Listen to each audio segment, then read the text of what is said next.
10 محرم الحرام کو دین اسلام کی سربلندی کے لیے نواسۂ رسول جگر گوشہ بطول حضرت امام علی مقام حضرت امام حسین رضی اللہ تعالی عنہ نے جو عظیم قربانی پیش کی، اس کی مثال قیامت تک دینا ناممکن ہے۔ حضرت امام حسین رضی اللہ تعالی عنہ کی وصال مبارک کے بعد جو واقعات رونما ہوئے، اس حوالے سے اکثر دوست کہتے رہتے ہیں کہ 10 محرم کے بعد جو عظیم قربانیاں پیش کی گئیں، اس کے بعد کے واقعات اکثر و بیشتر سنائے نہیں جاتے۔ کتب تاریخ کو جب ہم پڑھتے ہیں، جناب حضرت امام علی مقام حضرت امام حسین رضی اللہ تعالی عنہ کی شہادت کے بعد جو واقعات رونما ہوئے، وہ 10 محرم کی عظیم قربانیوں سے بھی زیادہ دردناک ہیں۔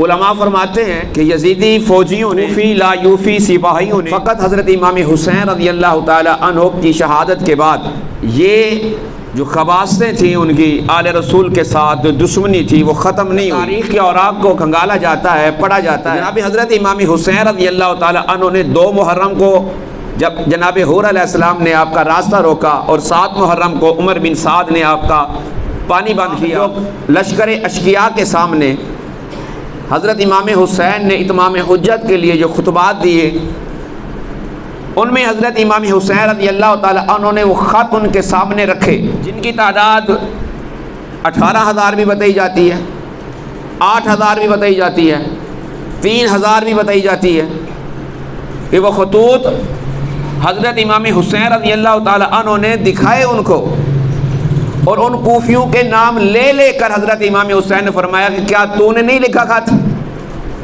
کیا تو نے تحریر نہیں کیا خط؟ کیا تو نے نہیں بلایا کہ اے حسین آ جاؤ، ہم تیرے ہاتھ پہ بیعت کریں گے، ہم یزید کو امیر المومنین نہیں مانتے؟ یہاں پر جب حضرت امام حسین کو شہید کر دیا گیا تو وہ خطوط تو خیموں میں موجود تھے۔ کوفیوں کے خلاف وہ بہت بڑا ثبوت تھا۔ یزید کے دربار میں یا ابن زیاد کے دربار میں پیش کیا جاتا تو کوفی منہ دکھانے کے قابل نہ رہتے۔ انہوں نے حضرت امام حسین کو شہید کرنے کے بعد خیموں کو آگ لگائی، انہوں نے درندگی کی انتہا کر، یہاں تک کتابوں میں موجود ہے کہ جناب سیدہ طیبہ طاہرہ سکینہ سلام اللہ علیہا کے کان میں سونے کی بالیاں تھیں، اور ایک کوفی لایوفی نے وہ سونے کی بالیاں کھینچی اور آپ کے جو کان تھے وہ شدید زخمی ہو گئے۔ حضرت سکینہ نے معصومانہ سوال پوچھا کہ تم نے تو خود ہمیں بلایا تھا، تم تو ہماری محبت کے دعوے دار تھے، اور پھر آج تم ہی میرے کانوں سے بالیاں لوٹ رہے ہو؟ تو شکی بدبخت شخص نے کہا ہاں ہم ہی تمہارے نام لیوا ہیں، اگر میں نہیں لوٹوں گا تو کوئی اور لوٹ کے چلا جائے گا معاذ اللہ۔ کوفی لایوفیوں نے، ان شامی سپاہیوں نے، ان ابن زیاد ابن سعد اور شمر لعین کے حامیوں نے آل نبی پر ظلم و ستم کے پہاڑ اڑائے۔ آل نبی کی شہزادیوں کو قیدی کیا گیا، حضرت امام زین العابدین کو بیڑیاں پہنائی گئیں اور اونٹوں کی ننگی پشتوں پہ سوار کیا گیا، اگر سواری کے لیے جانور موجود نہ تھا تو ان کو پیدل کربلا سے کوفہ لایا گیا۔ حضرت امام حسین رضی اللہ تعالی عنہ کی جب شہادت ہوئی تو کتب کثیرہ میں موجود ہے کہ حضرت امام حسین رضی اللہ تعالی عنہ کی شہادت کے فوراً بعد آسمان کے کناروں سے سرخ غبار اٹھا، اور دیکھتے ہی دیکھتے سارا جہان تاریک ہو گیا، ہر طرف اندھیرا چھا گیا، پاس کھڑا ہوا آدمی بھی نظر نہیں آتا۔ تھوڑی دیر کے بعد وہ اندھیرا دور ہو گیا اور آسمان سے خون ٹپکنے لگا، یہاں تک کہ جس چیز کو دیکھتے تھے اس میں خون ہی خون نظر آتا تھا، پتھر کو اٹھایا جاتا اس کے نیچے سے خون موجود ہوتا۔ تھوڑی دیر کے بعد غیبانہ آوازیں آنا شروع ہو گئی، جنات کی آوازیں تھیں جو حضرت امام حسین رضی اللہ تعالی عنہ کی شہادت میں آپ کے غم میں اشعار پڑھ رہے تھے کہ یہ حسین ہے جس کو اس امت نے شہید کیا، جس کی پیشانی کو اس کے نانا نبی محمد مصطفیٰ صلی اللہ علیہ وآلہ وسلم نے چوما، یہ وہ حسین ہے جس کا چاند سا چہرہ روشن تھا، علی جس کے باپ تھے جو اعلیٰ قریش خاندان سے تعلق رکھتے تھے، اور نانا اس حسین کا 2 جہاں کا سردار تھا۔ اللہ اکبر اللہ اکبر۔ حضرت محمد مصطفیٰ صلی اللہ علیہ وآلہ وسلم نے جو مٹی حضرت ام سلمہ رضی اللہ تعالی عنہ کو جناب حضرت امام حسین کی ولادت کے وقت جو جناب جبریل علیہ السلام لے کر آئے تھے دی تھی، حضرت ام سلمہ فرماتی ہے کہ میں مدینے میں سوئی ہوئی تھی کہ میں نے خواب دیکھا کہ نبی پاک صلی اللہ علیہ وآلہ وسلم کا چہرہ کردلود ہے، اور میں نے پوچھا یا رسول اللہ صلی اللہ علیہ وسلم آپ کی حالت کیسی؟ جناب محمد مصطفیٰ صلی اللہ علیہ وآلہ وسلم نے ارشاد فرمایا کہ اے ام سلمہ، میری امت نے ابھی کربلا میں میرے